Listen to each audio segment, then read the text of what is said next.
Good afternoon, everyone. Good afternoon, everyone. It's Eric here from African Art Talks with Eric, and I'm so happy to come your way. We took a short break from last year, and now we are back to give you everything to do with African art. And I can't wait to interview today's guest. He's somebody that I respect so much in the industry, and I can't wait to actually bring him on today. But today, all we're going to talk about is African art, African art, African art. So if you've got a taste for quality art from the African continent, and if you've got an interest in contemporary African art, this is the place to be. Let me play the intro again whilst you call your friends around to come and listen to what we've got for you today.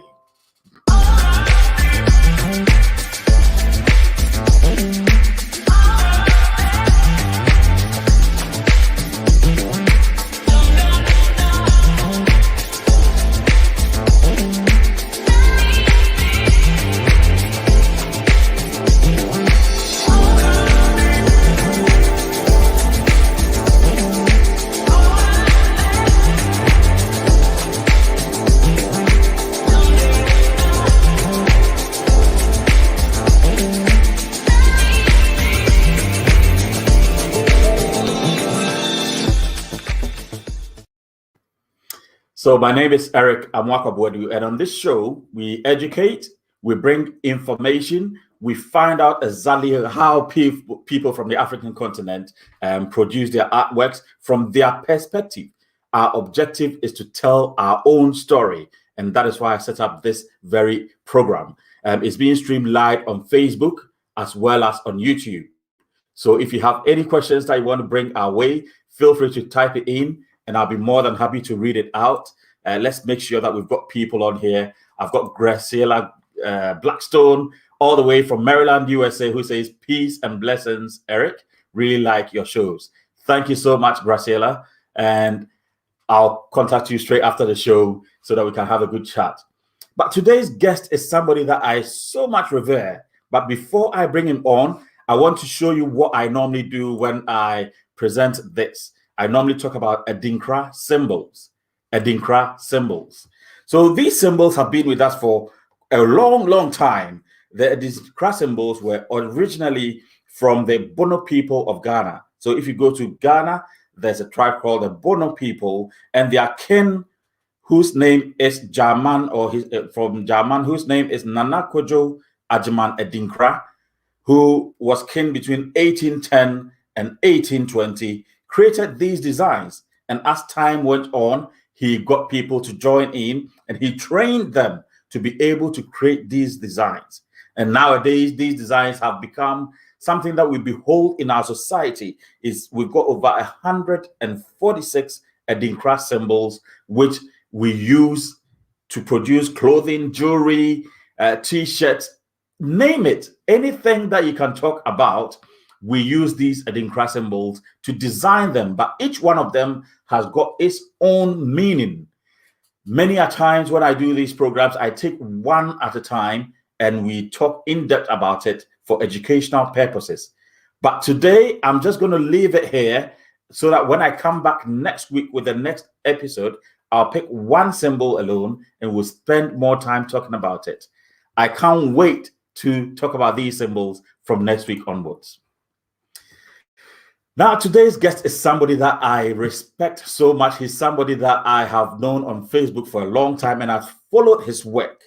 He is somebody whose technique I follow. I actually try to emulate because I love his technique so much, and we'll be talking about it. He is somebody whose work has shown around the world. He's shown his work in Ghana. He's shown his work in Nigeria. He's even shown it in London, where I live.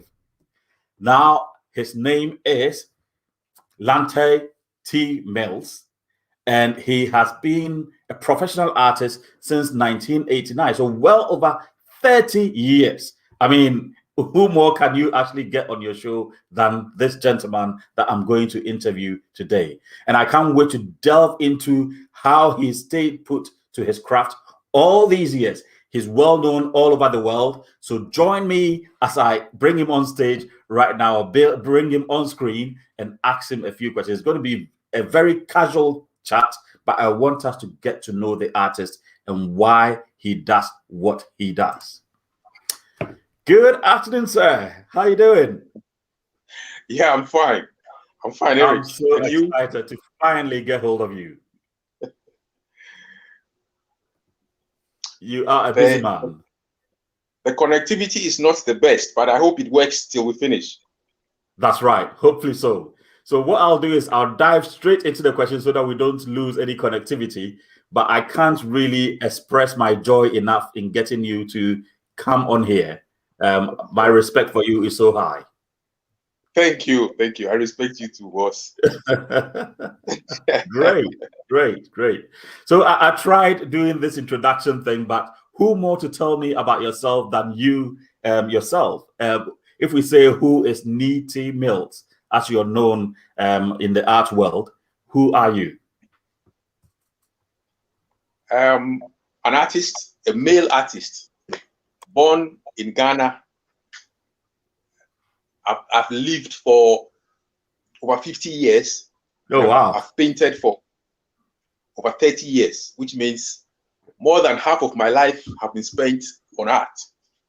Amazing. And I live in Accra. I've lived in Accra almost all my life, been out from time to time, but I've never stayed for more than 2 months outside Accra. Oh, wow. So you are even though I spent about 7 years of my life in Kumasi. Okay. Also in Ghana, one of the loveliest places you can ever find in Ghana. So this is me. It's Kumasi, is it? Right. Great. I also spent my secondary school years in Kumasi. Primary and secondary school years in Kumasi, and I really loved it. So I'm a Kumasi boy, actually. I see. Yes. Great. So let's take it from childhood and what really influenced your decision to become an artist, a professional artist, so to speak.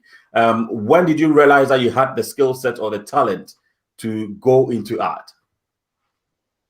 Well, I realized that I could do art when I was a little boy. Okay. And I was doing it in class, the normal thing. Whenever there's art classes, I see that I excel. I do my artwork without much assistance. And I loved it. I collected things that were unusual, things that other people wouldn't want to keep. I love to keep them. And I loved color. Okay. When it comes to the clothes my parents bought for me, I always wanted the colorful ones. So I saw that I had this, natural inclination towards doing nice things. Okay. And I followed it up all the way up. But as you grow up from the ages of about 5 to 17, you don't really know what you want to do in life. You keep doing your math, your economics, your geography, and everything until you get to probably 19, 20. Then you start deciding. At that stage, I decided I wanted to paint. All right. Probably because I loved creating things that came out of nothing. Yes. Yes. And then also putting it there for people to see and then talk about. Right. Yes, more or less. So that's what the inclination was. At that very early age. So I understand you grew up in Bukom. Is it a suburb of Accra? that is where I come from. I come from Bukom. Okay. The very core of Accra. Yes. Yes. Even though I didn't actually live there, I visited the place often, and I had friends there. I had relatives there, and I enjoyed the culture. Yes. So would you say that has really influenced some of the works that you produced? Yes. Okay. Yes. Okay. Very, very much. Because the Bukom and its surroundings, Jamestown, Mamprobi, That's it. have so much culture, so much spontaneity. That's right. So much life. There's vibrance over there, isn't it? Exactly. And it's close to the sea. I love beach scenes. You know, that's right. So even though I usually paint cityscapes, I also do some beach scenes. And because Bukom is close to the sea, I'm able to combine the two. The two of get it. the influence of the sea and the influence of town. You really have to show me when I next come to Ghana. Take me through to Bukom and show me all the local areas. I will do that. Oh, that's good. That's good. That's good. So I can see that, you know, in Ghana, I mean, I can speak for myself, but I've heard the story that us, you know, you grow up, parents do not really encourage us to pursue art. And I'm trying to find out why. Is it because they don't really understand the craft of art, or they think there's no money in that profession? They always force you towards the traditional subjects. Either you become an engineer and a doctor, or, you know, a scientist, an accountant, you know, all these traditional core subjects. Did you face the same problem or the same challenge, I should say? It's not only in Ghana. I mean, it's all over the world. Every parent wants their children to find a profession that is assured of making some money. I mean, earning some livelihood. Even in the richest country, parents would like to be sure that their children will, I mean, move towards the professions that can give them some assurance of a livelihood. That's right. So that is what happens in Ghana as well. When your child tells you he wants to become an accountant, you are rest assured that definitely there will be some money in it, and money wouldn't come in, you know. But when he tells you he wants to become an artist, it's a bit abstract, especially in places like Ghana, where art is so free. You know, Africa, art is free. Everybody thinks that it must be given freely, because that's our nature. You see? Yeah. So when you tell your parents to become an artist, it becomes a bit apprehensive, and that is what happened. But as I said, between the ages of 5 and 17, you don't tell your parents, I want to become this. Normally in Africa, you just grow up and do everything. And 19, 20, and you take your decision. And most of the time, if you will become an artist, there's nothing you can do about it. Oh yes, you will become. It's a natural thing. That's right. Yes. Hey, so whether your parents like it or not, whether they are sad about it or not, whether they are happy about it or not, you will just become an artist, and you will find yourself doing the art. And whether it brings you money or not, you are in it. A lot of my friends, yes, that is the point. It's a calling. I was in class with, I think 9 other people at the university. Okay. I can say with a lot of, you know, that I'm the only one doing active painting, active art now. Right. Because if you have to become an artist, you will stay in it and become an artist. If you don't have to become an artist, you find something else to do. You either go and work with the ministries, or you will find a business, you will establish your own business, a trade somewhere, and do it. So art has nothing to do with somebody's approval or disapproval. Yeah, that is what art is. It's a calling, as you said. It's a calling. It's a calling. So I've got Jonathan Kwedri Agri, who's saying that good afternoon, Master Lantei, Mills, and Brother Eric. Master Mills is one of my favorite artists in Ghana. So Jonathan is a good friend of mine, a watercolorist from Ghana as well. And you're saying that, yes, you are the best. Obviously, everyone knows yourself. So,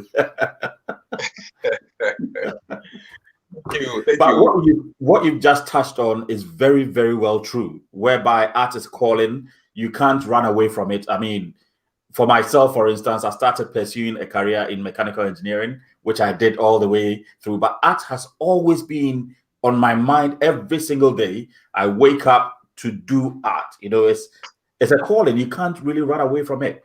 No matter what you do, you always come back to that calling. Yes. So it's very well true. Very, very well true. Especially if you know how to do it. Yes.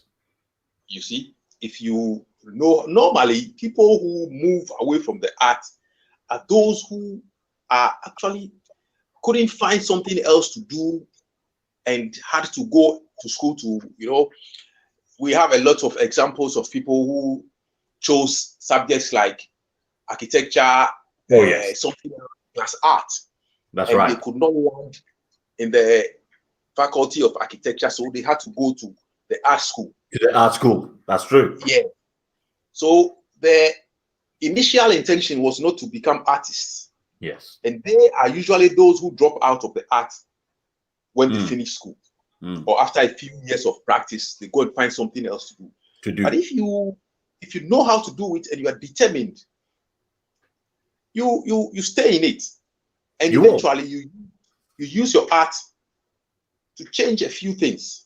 That's it. That's it. Because what people forget is that art is a tool for communication. And you can use it to, as you said, rightly said, change things at the very highest level. Whether it's into political, decisions or governmental, whatever, art speaks. Exactly. Art is actually a very important, in fact, it was a very important tool for African leadership. Indigenous, traditional African leadership did not joke with art. That's true. Yes, but these days it has become rather informal and,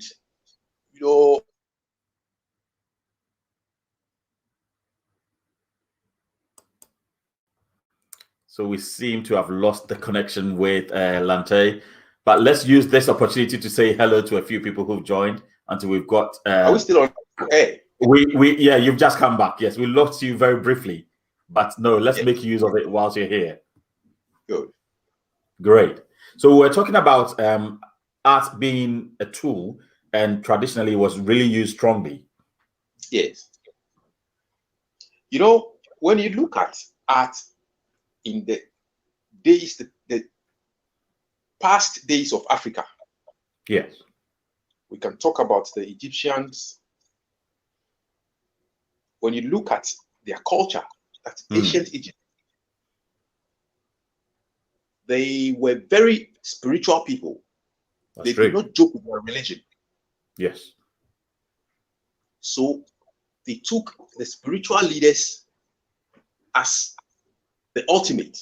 Then the kings came in, and the kings used artists to entrench their presence in the minds of the people. Yes. So when you look at the Egyptian pyramids and the wall paintings and their utensils and all the culture around Egyptian people, ancient Egyptian people, you realize the role the artists played in that culture. That's right. Yes. That's right. Very political and very social. Yes. Yes. Now you can take the Ashanti. One of the most important things that has made the Ashanti people so strong and so admirable to me is what Otetutu combined with Okomfanochi to do for them. Yes. Using art. At the point in their time when the clans were so disorganized and so hateful of each other, a wise king like Osetutu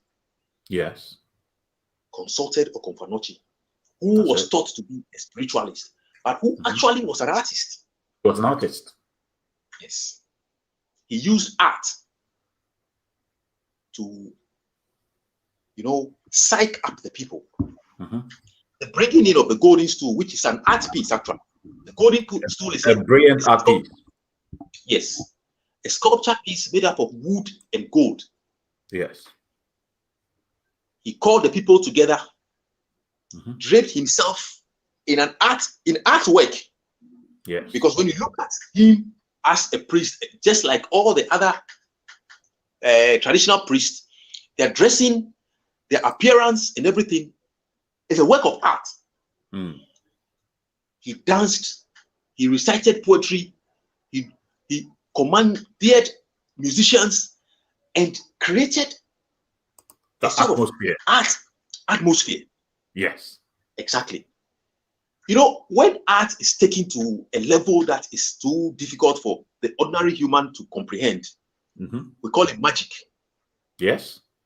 And that is what Kopanoche used to commandeer the golden stool, supposedly from heaven. Yeah. But it was mystical. Yes. Exactly. It's a form of art. You know, eventually he brought the stool down in his charismatic voice, told the people that this stool is coming from heaven and is supposed to unite you and do whatever, and anybody who disobeys. So up till now, look at the Ashanti people. There's so much reverence. Solid unity. Solid purpose. Yes. You know, for all these years. It was done by an artist. When the king is wise enough to realize the essence of artists, he's able to lead his people in the right direction. That's right. Look at our African leaders now. They don't even know the role of art in society. I remember last week I was watching a movie on Amazon Prime, Leonardo da Vinci, and how he was exactly what Kopanoche has done. Every king at that time, they needed him. They brought the artist. Yeah, they brought the artist. Even during the time of war, it was the artist that came over to actually communicate. Exactly. And defend the country. I read something on internet some time ago about British artists during the Second or First World War. Yeah. Making some kind of, things that was able to confuse people. Yeah. Exactly. Yes. Wise leaders, they understand what artists can do. The role of people art. keep asking, what are you artists doing for your country? What artists don't go asking anybody to do anything for them. No. You, the leader, must make your plans and find the role artists play in that plan. Exactly. Egyptian pharaohs realized what art could do for their people. Yes. All those things, all those images that were created in the pyramids and outside the pyramids were deliberate, schemes to shape the minds of the people. The minds of the people, yes. When the leader doesn't have ulterior motive, he uses those images and those achievements to move the people positively. Positively, exactly that. Exactly. It's up And when you travel to the UAE, for instance, they use art. I mean, the image of the ruler at that time, all over the place. So as you said, every wise ruler uses imagery. They uses art. They communicate through it. And that's the way. And that's it. Imagery. And that's created by artists. Yes. And it takes a wise leader to realize this. That's true. Very, very true. So we've got Michael Gyamfi on screen, who is saying, a senior advisor from Prempeh College, who says that all the history we are now seeing in our book were written by and put together from the drawings on walls and rocks of our ancestral artists. So basically, yes, just reaffirming what we've been saying here, that everything, capturing of history, making sure that even, the physicists in those days, as in the medicinal people, they used art to actually communicate and be able to record whatever they were doing, their portions that they were mixing together. So art plays a huge role in our society. So thank you for drawing our mind to that mindset.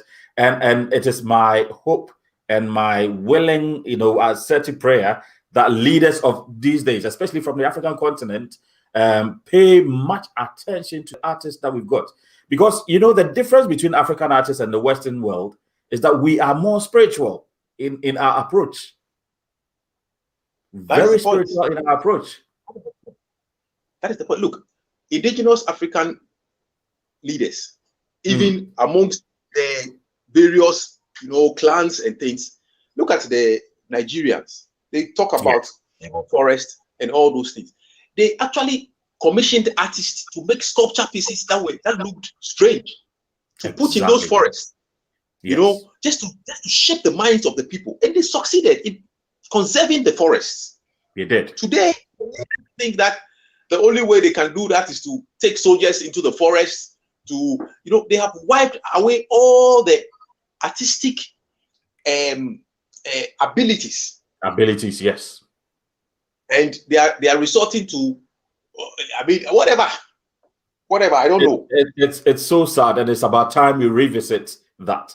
And I was so glad to see the mayor of Accra, I think in 2018, near 2019, indulging Ghanaian artists to take part in nation building. I looked on your profile. I think you posted a memory of that quite recently.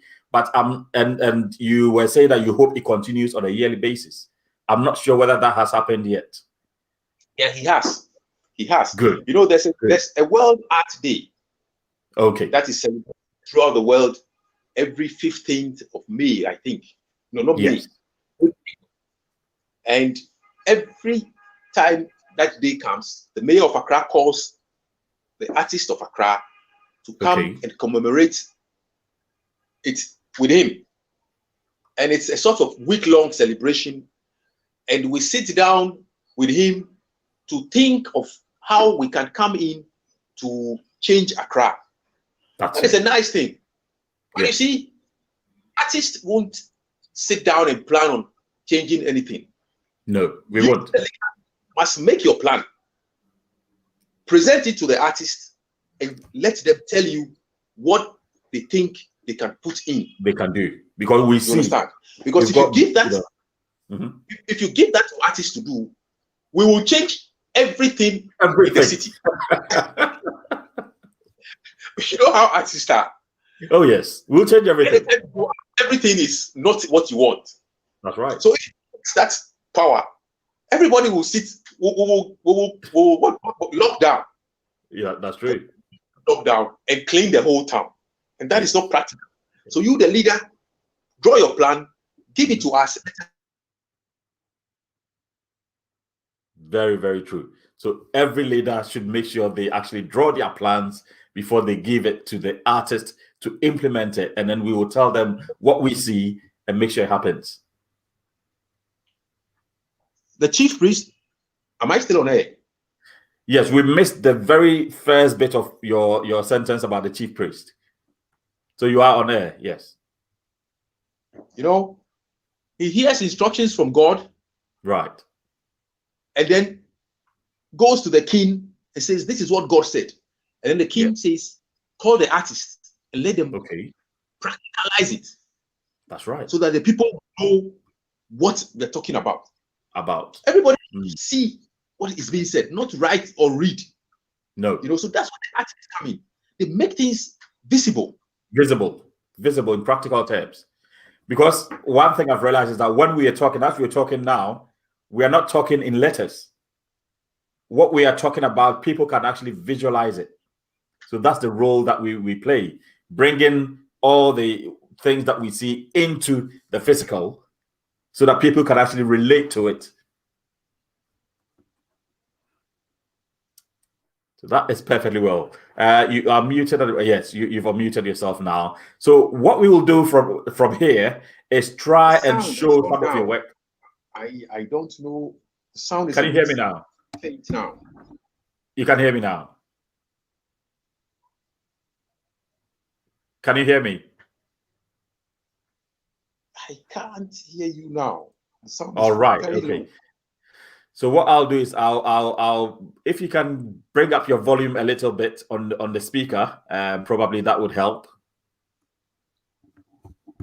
Can you still hear me? Right. Let me read a few comments as we sort out the sound from his end. But we will go back to his works and then we'll talk about each of the work that Mr. Mills produces. So Graciela says that art is the third eye's reflection. That's a profound saying. And then she also says If you could do something about the sound, it's very low. I can't hear anything. Good. Senior says, okay, I think the internet played up a little bit, but Senior says that art epitomizes the culture, observance, tradition of a set of people, behavioral norms. Art is self-explanatory. It is created.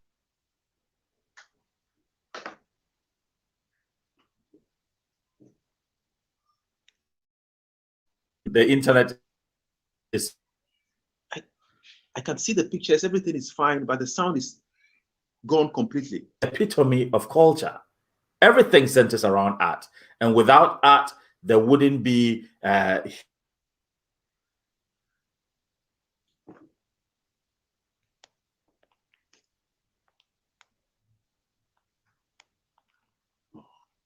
No sound at all.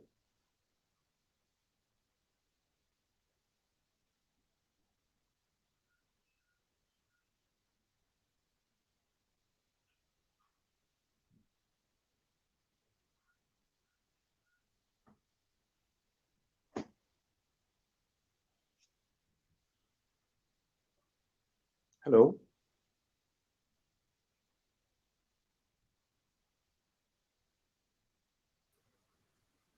Okay, so the internet in this house is playing up, and we should be I should be looking at sorting it out. But we are back and connected. Right? Can you?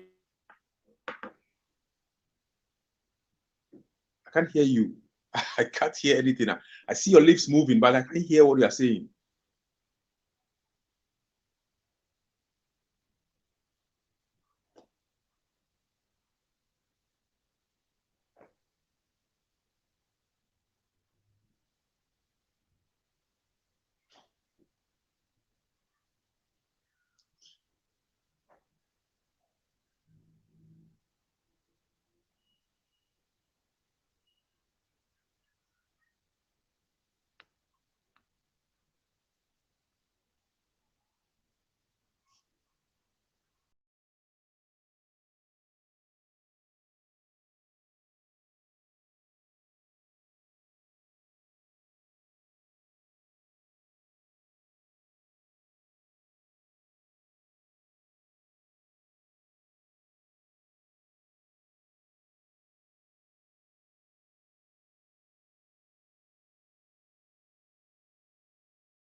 Okay, so bear with me there. The internet played up a little bit, and therefore we lost Lantei Mills. But as soon as he joins, we'll go back to have a good discussion on what his artworks actually mean, because he's got some brilliant pieces that I want all of us to have a look at and then discuss how he actually goes through the process of achieving all these. So I'll call him and make sure that he joins very soon. So that we can talk about his artworks. But thank you, everyone who's joined so far. We've got Graciela, we've got my own wife, Marie, we've got Jonathan Kwejiri, Michael K. Gyamfi, we've got Senior Albert, who has joined as well. So Lantei is back. I think we had issues with the internet in my house, so that's where we were. But before we carry on, I'd like to just start showing your artworks, and then we'll talk about each one of them. Now is the time. So before the internet plays up again. Right. So let's start from this one. Two brilliant pieces, very colorful. Can you tell us what really motivates you to create these? What influences your decision to come up with these brilliant pieces? We can talk about the one on the left. One on the left. That is an abstract impression of what happens in Accra during a day before Christmas. Okay. Nobody knows where the people come from. Yes. On the 24th of December, during the day, Accra becomes overpopulated with people, cars, and everything. And if you don't have anything to do in town, don't go to town. Don't go to town. Yes. But it's so colorful, especially when you go to places like Mokola, one of the biggest marketplaces in Accra. Mokola and then Kaneshi. Colorful. Cars, buildings, umbrellas, people, and the sunshine. So I captured this scene on camera and decided to render it this way. It turned out so beautifully, very colorful, as you said, and you can actually feel movement in this piece. Yes, the crowd and the congestion. I mean, nobody moves. Yes. It's amazing. It's amazing. And what about the one on the right-hand side? The one on the right is an impression I had of a hostel. Okay. A hostel building with different rooms and apartments. Yeah. Each square you see there, it's made up of a different apartment, and there are different things happening in each apartment at any time. Some of them have their lights on, some of them have their lights off, some of them have loud music, loud activity, others have silence, and I saw something like this in real life and decided to portray it in my own impression. This is what I came up with. I call it hostel. Really, yeah, it's also oil on canvas. I was going to ask you exactly what type of material do you use? Have you always stuck to oil and canvas, or have you tried other media? I do sculpture, metal sculpture occasionally. Oh, okay. Yes, but that is occasional. Okay. I do the designs. I work with the metal people. Right. And I direct them on what to do. I usually do them for wall.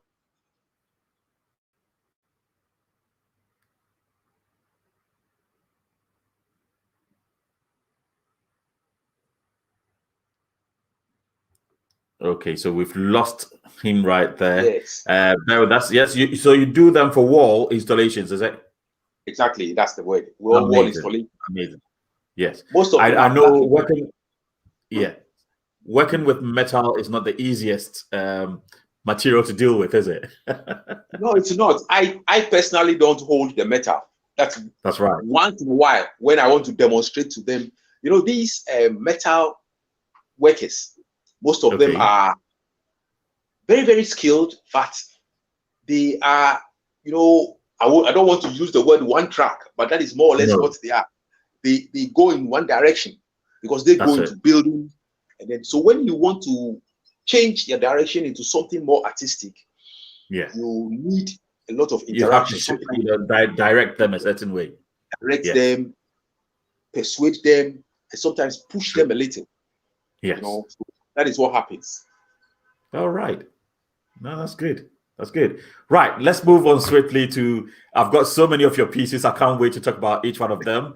We're now going to talk about this abstract as well. And it beats my imagination how I was trying to read it and try to understand what's going on. I failed miserably. So please help me. Both of them are market scenes. Both of them are oil on canvas.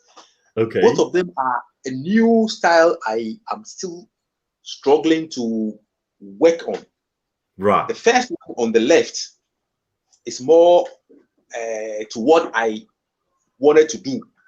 Okay. A cross of abstract, at the same time realistic. Yes, a market scene. Where you need to look at it more closely to identify what is happening. That's right. When you are able to identify, you see that they are just simple drawings of market women and buyers and sellers, interacting. The second one I did with a definite intention not to use blues. Okay, so you can see it's really warm in its sense. Exactly. Yeah. And I substituted black. Is this? I don't know how to put it. Instead of blue, I used black. Black in that sense, yes. And it worked quite effectively. It's come out really perfectly. It's not a finished work. I'm still working on it. I'm still working on it. But it's quite at this advanced stage. It is. Now, yes. It is. And it's quite complex in its construction as well. You have to decipher something to really know what's going on. I think it's people who are selling, our calabash. What is it called? Pots. That's right. And calabash. So it's women selling pots. Yes. And was it constructed from scenes that you had seen in real life, or? Thank you. These ones are strictly imaginative pieces. All right. Some of my works are highly influenced by photographs. Okay. Because some of them are humanly impossible to do from your mind. That's true. For instance, the townscapes, I actually go there, take photographs, and then sometimes take my easel to put on the scene, do sketches, do inlaying, washes, and then I come back to the studio and finish with the photographs. Some of my works are strictly from imagination, based on things I've seen before, like these ones. I've seen the markets before. I know the way the women sit down and sell. So I imagine them and draw them in my own way, and then put color and then figures to it. Great. So we've got Amagati all the way from the US saying that you've got great work there. She's appreciating the work that you've put right there. So thanks, Amma, for your comment. I'm going to play a video of you in action because I really want us to see exactly how you achieve this. Let's try and see, whether we can find that video so that I can play it for all of us to see. Let me bring that in. So that's you in real action, and I can't wait to see what the finished work looks like. Can you talk us through what's going on here?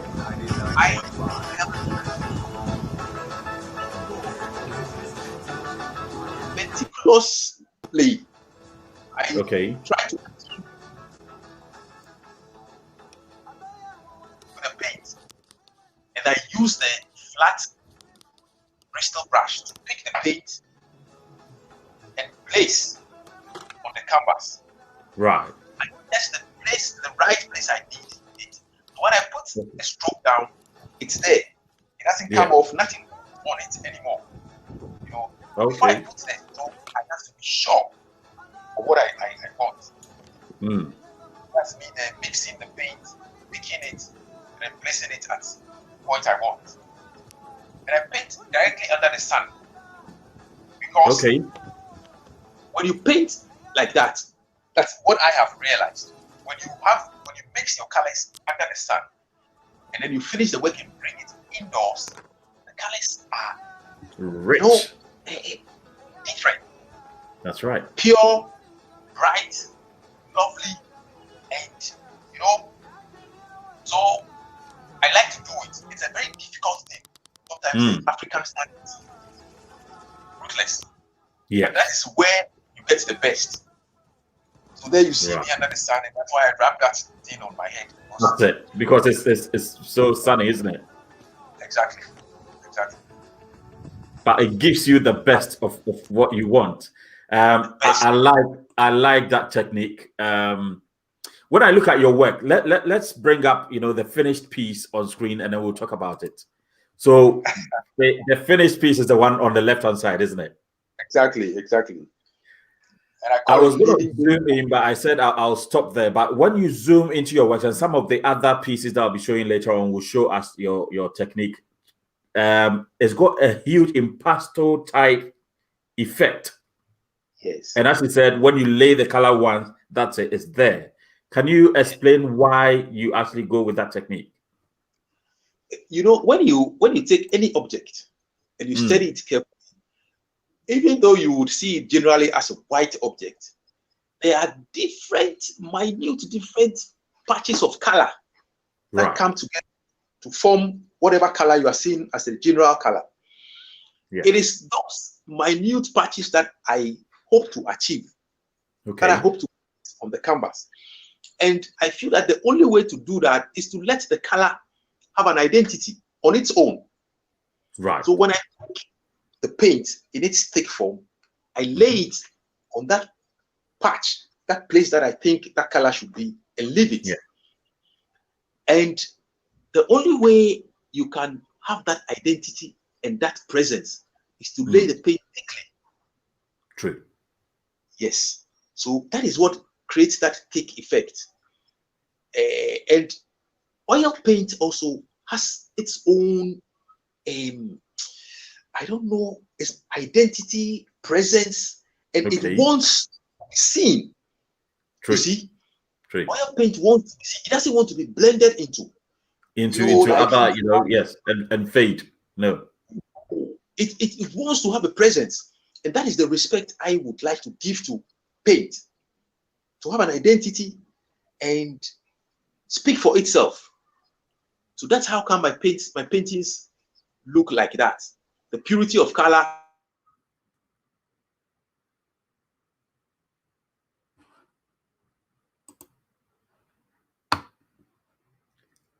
So we've lost him there, but yes, that is what helps me to mix my paint to the consistency I need. And then I take it with a flat brush and put it down. Yes. Okay.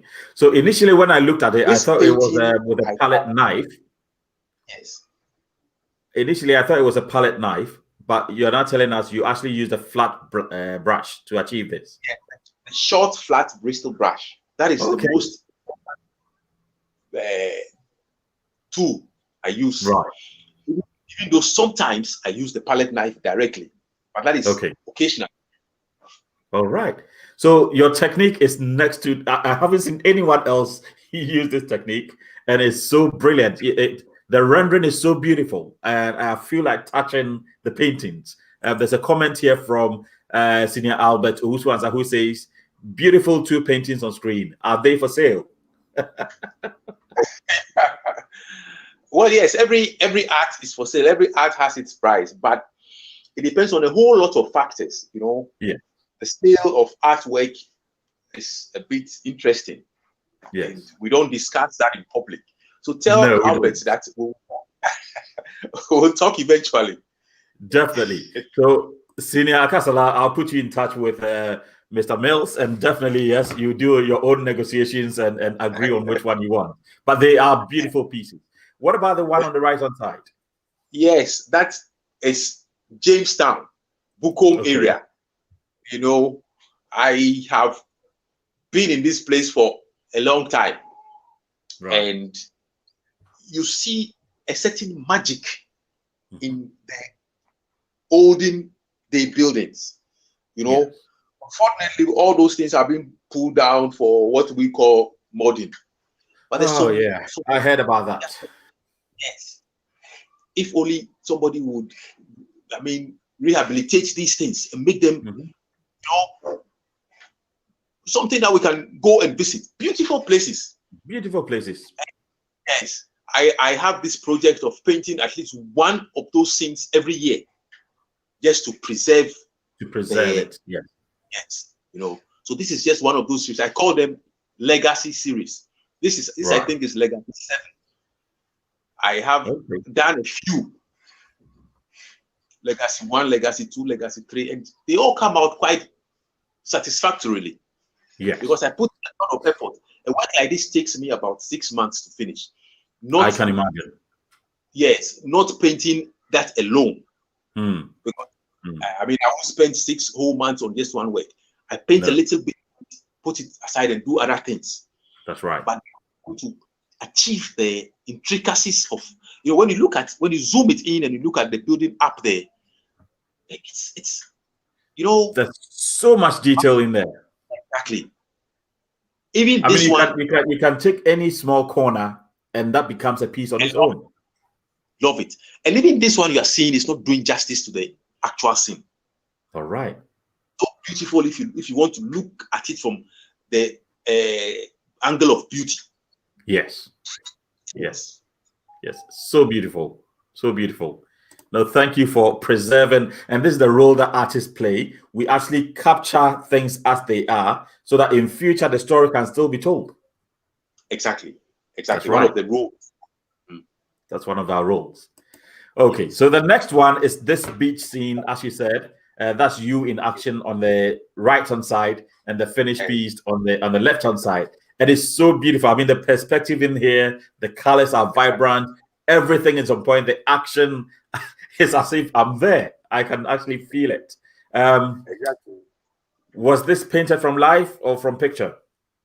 This is a combination of different scenes.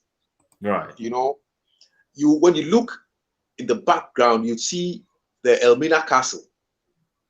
Far in the background on that little patch of greens on the left-hand side, behind the lady. You know, when you zoom in, you see a castle. Okay. The sky is also made up of clouds from another scene. You know, I told you I use the camera a lot. That's it. You know, so the sky is coming from a different photograph. Different scene. Yes, and then the sea as well. And the canoe you see there is something I actually went to the beach to study. Oh. You know, when you look at it carefully and you zoom in carefully, the canoe was the most difficult part of this work to paint. I wanted to create that perspective of both depth and then you know, structure. There's so much structure. You know, the mechanical structure of it is really maintained. Right. Yes.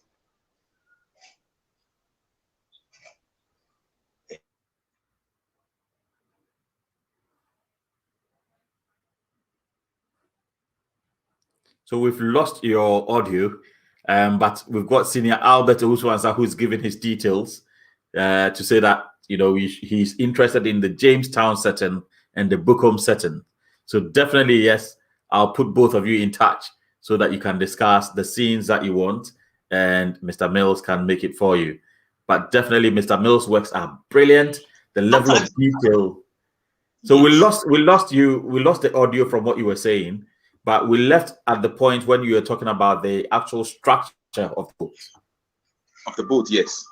Yeah. And as I said, it came out quite successfully, fortunately for me. You know, most of the time, in fact, not most of the time, but some of the time, no matter how good you are as an artist, you don't succeed in doing certain things you want to do. True. So it gives you the understanding that you are not in full control. Control. That's true. Yes. Art has its own what should I say? Its own life. The brushes have their own life, the paint, the canvas, and there has to be a kind of equilibrium between you, the artist. Between you, the artist. Yes. If you don't create that equilibrium, and you set out thinking that you are the one in control. Your own materials will surprise you. That's true. You know, when you hold the brush, you know, when you hold the brush, you don't grab it. Yes. Just allow it to be in your hand and you direct it. Okay. You know, you think that the brush is just a matter of bristles and a handle. So you just you are the one forcing it. No. You allow it to have its own life, have its own say. The same way you treat the canvas, the same way you treat the paint. The first time I used oil paint, I took it and put it on the canvas and nothing registered. Wow. Yes. Wow. Gradually, I realized that there's a respect you have to give to your materials and let them move on their own, you know, volition. Yes. So that is it. So when you have, I mean, this is so much wisdom that you've given us right here, and I want every artist or any creative person listening to us to really take this into consideration, because most of the times we think we are the producers, we take it, we force the bristles, we just push it anywhere, but you've taken us into a different dimension altogether. We are not. We are part of the production. We're just part of it. Right. You know. Right. Everything, even the mood in your studio has a say in what you do. Amazing. Thank you so much for that. And we're going to move on to the next painting where you actually see your impasto. You know, the one on the left-hand side, I can actually touch it. You know, you can see the Bristol mark. Every single stroke is there. And it's just a few strokes to achieve what you've achieved. Yes. You've not overworked it. I haven't. And it didn't come just at this stage. You know, this is one of the most recent of these sort of series. Okay. But if I had the earlier versions, you'd see struggle. You'd see my struggle to actually paint human beings into this kind of scenes. Yes. Which did not come out as effectively as this simple. Some of the human beings I have here were just made out of 3 strokes. The head, the face, 4 maybe, and then 2 side strokes of the body. Side to it. Yes. Yes. And it came, this type came out of years of practice, years of doing it, until I arrived at this simplicity. And that is why I keep saying that simplicity is the most complicated, difficult thing to achieve. And when you achieve it, keep it. Don't allow anybody to the work is too simple. Let it stay, because it's not easy to get. This is actually a detail of a larger work. I have these things that I do. This is just, I think, I can say that it's a tenth of it. Yes, but most of them, all the parts came out like this: simple strokes, 1 go strokes, and then you have what you have. That's it. Compared to the work on the right-hand side, which is more realistic. Yes. And which, even though it's not complete, it's not like the complete version, because you see, still you can see the canvas out there. This is an attempt to create an actual scene, because it was a commission.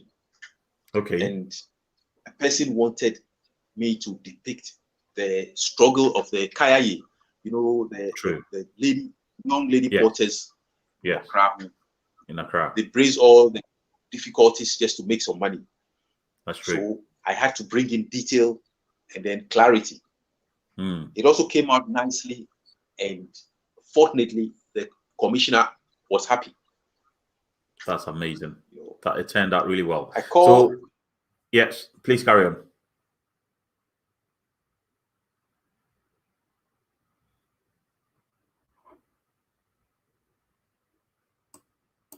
Let me read a few comments whilst we try and get Mr. Mills. So Graciela Blackstone says, spiritual creativity. Wow. Master Mills is an artist extraordinaire. Thank you, Graciela, for your comments. Beautiful comments. Okay. Are you back? Yeah, I'm back. Great. Great. So we had some beautiful comments whilst the sound cut. Thank you to them. And then we've got Mr. Albert Owusu-Ansah, who is giving his email address. So I'll pass it on to you. He's serious about your work on Bukom and Jamestown. So I'll pass that on to you as well. Okay. Great. Right. So we've got to, I was going to say that this confirms that each corner of your work can stand on its own as an art piece, isn't it? I mean, this bars which says Famanyame.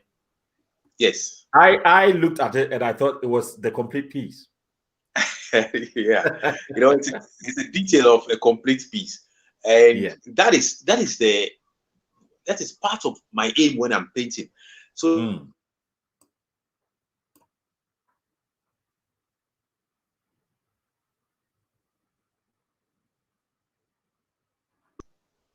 color-wise.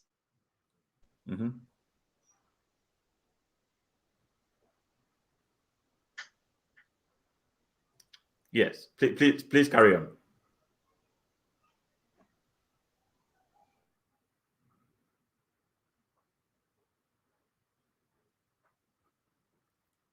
Can you hear us?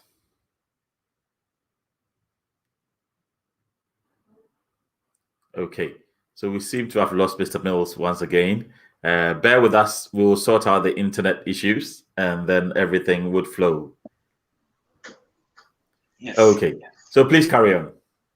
Yes, so that every part of the work you look at would have some meaning and give a kind of pleasure, either in form, in color, or in structure, sort of. Yes. That's great.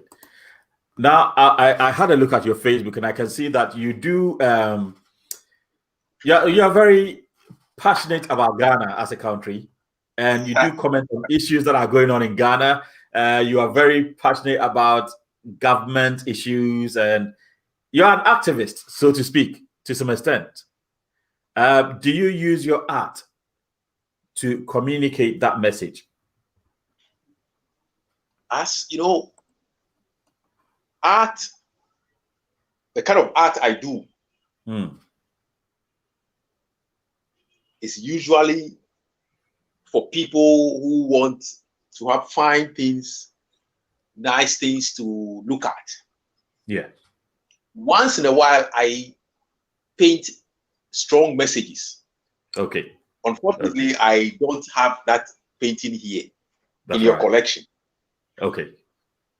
I did a painting that was very, very, should I say, undesirable to certain people. Yes. Trying to say things which should not be done that are being done. Right. Yes. Once in a while, I use my art to speak to the leaders. There was a time when I made a painting for the late Jamestown chief. Okay. He wanted a painting of a portrait. But he commissioned a group of us artists. And my portrait was, he wears glasses, He's a nice man, very good looking guy who wears glasses. And I made a painting, made his glasses, and in the reflection, his glasses reflected people easing themselves at the beach.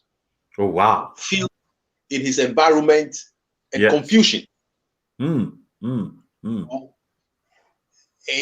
I wanted to tell him that these are the things he should be seeing and doing something about.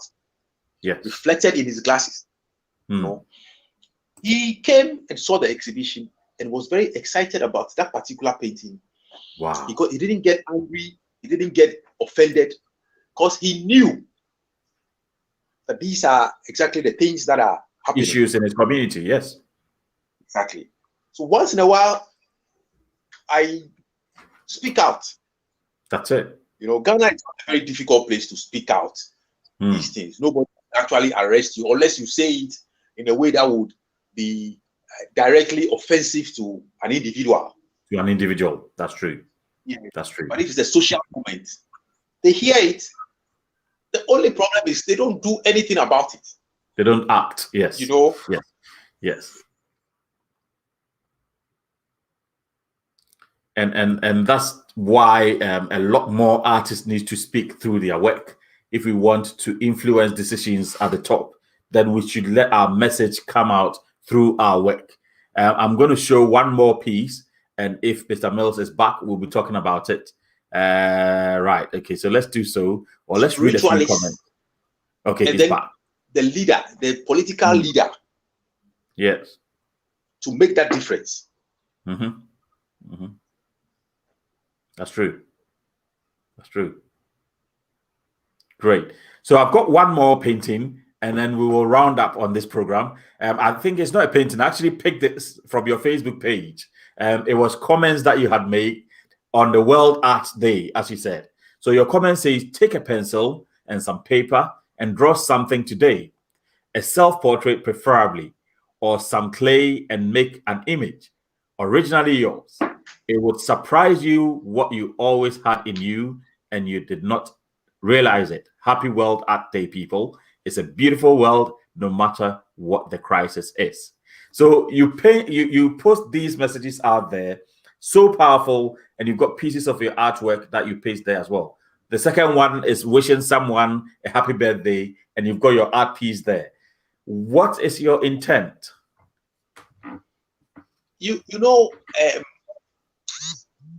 Many people like to live with what their eyes see. Mm. Mm.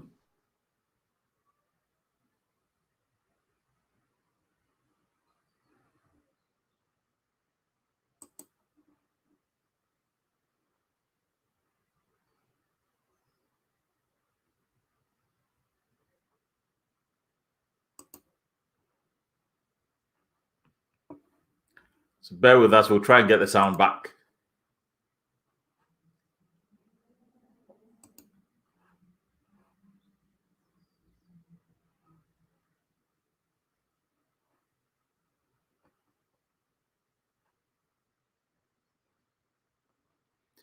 And I'll try and also bring Master Mills a second time, because some of what he was saying we missed, but we would like to hear every single thing because he's got so much wisdom to give us. We don't want to miss anything at all. So make a comment in the comment box if you have any question that you'd like me to ask Mr. Mills as well, because he's given us so many things that we should take home with us on.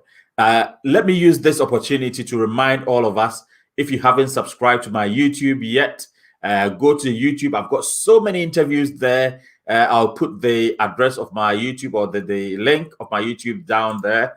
It's when you go to YouTube, type in EMAP75 or type the whole link, or even search for my name, Eric Amoakwa-Boadu.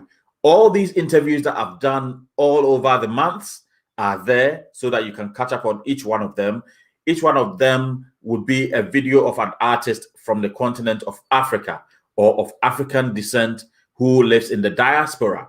And that's the whole idea. I want us to be telling our own story. So do well to subscribe to my YouTube channel if you haven't already done so, and I will appreciate it a lot. And click on the notification button so that whenever I upload a video, you'll be the first person to be notified of it. So thank you so much. And let's move on. Let's make sure that we've got Mr. Mills coming back, and then we'll carry on with it. So that was my YouTube channel where I store all these videos that I've done for all the artists that I'm interviewing. And there's more to come. There is more to come. I've got brilliant artists from all around the world with African and African descent, or from the continent of Africa directly, where we tell our story about who we are, about what we've gone through, and what we are doing to the rest of the world. Let's take this intro video whilst I try and contact Mr. Mills.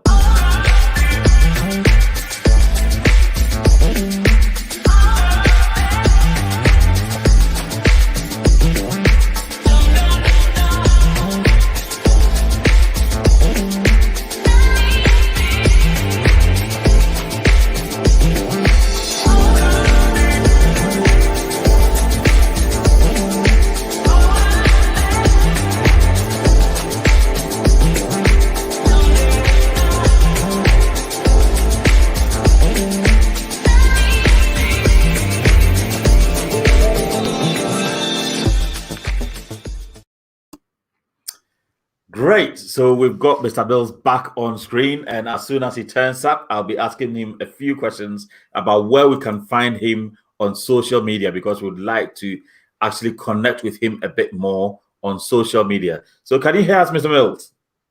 I can hear you. Okay. Can you hear me?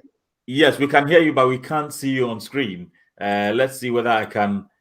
No, we can't see you on screen, but that would do. We can hear you, which is perfectly fine. When it comes to us contacting you on social media, where can we find you? And what's your handle? I'm on Facebook as Lantei Mills. Right. Okay. And then Instagram as Niti Mills. Great. So I'm going to just put it on screen right now so that anybody that wants to contact Lantei Mills will be able to do so. On Facebook, if you just type in Lantei Mills, he will appear. And on Instagram, it's Niti Mills, as you can see on screen. But you've really, really taken us into another level, and I'll be more than happy to arrange for a second interview in the future. We've got comments coming in from a gentleman, good friend of mine, Nijata, who says that very vital and inspirational program. Stay blessed, Eric. And Marilyn Grad says, I have subscribed.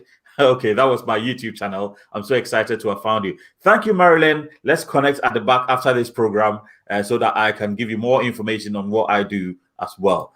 So people are really liking the pieces that you've shown us, and I'm so glad that I showed us your pieces. Is there, if you had to advise a young up-and-coming artist, especially from the continent of Africa, what would you tell them? Yeah, as I said, art is a calling. If you're going to become an artist one day, there's nothing even you personally can do about it. You will become an artist. And if you're not going to become an artist, there's nothing you can do about it. Yes. But what you can do now as a young man is to study all the things that are given to you to study at school. Your maths, your English, your Ga, your math, physics. Study it all and study them well alongside the art that is in you. If you have to become an artist, no other profession can pull you. That's it. But there's one added advantage. Even if you will not become an artist and you become something else, the art in you always has a positive influence in whatever else you do. If you become an accountant, your art gives you creativity to become a creative accountant. Yes. Anything else, even if you become a preacher, one of my role models in Ghanaian art is a man called Danny Manford. Okay. I'll make notes of his name. Yes. He's not into art anymore. Only God Almighty knows why he left. To me, he's the artist. Wow. He eventually went and became a preacher. Okay. But the creativity that he had makes him a preacher with a difference. That's right. So whatever you want to do, if you don't become an artist, your art in you would influence that thing positively. That's true. Thank you so much for today. We've got appreciation from everywhere. Nijata says the artist on the program is amazing. He is very deep, a very deep person as he explains things. So thank you so much. Everybody, please go to Instagram and subscribe to his page. Go to Facebook, like his page, follow him to see more of his work. But Lantei Mills, I'm so glad I brought you on today. I really appreciate the time that you've made for us. And I know that in future we'll come back again and do another session. Thank you so much. Thank you, Eric. In fact, it's been nice. Thank you very much. Great. And thank you, everybody. Thank you.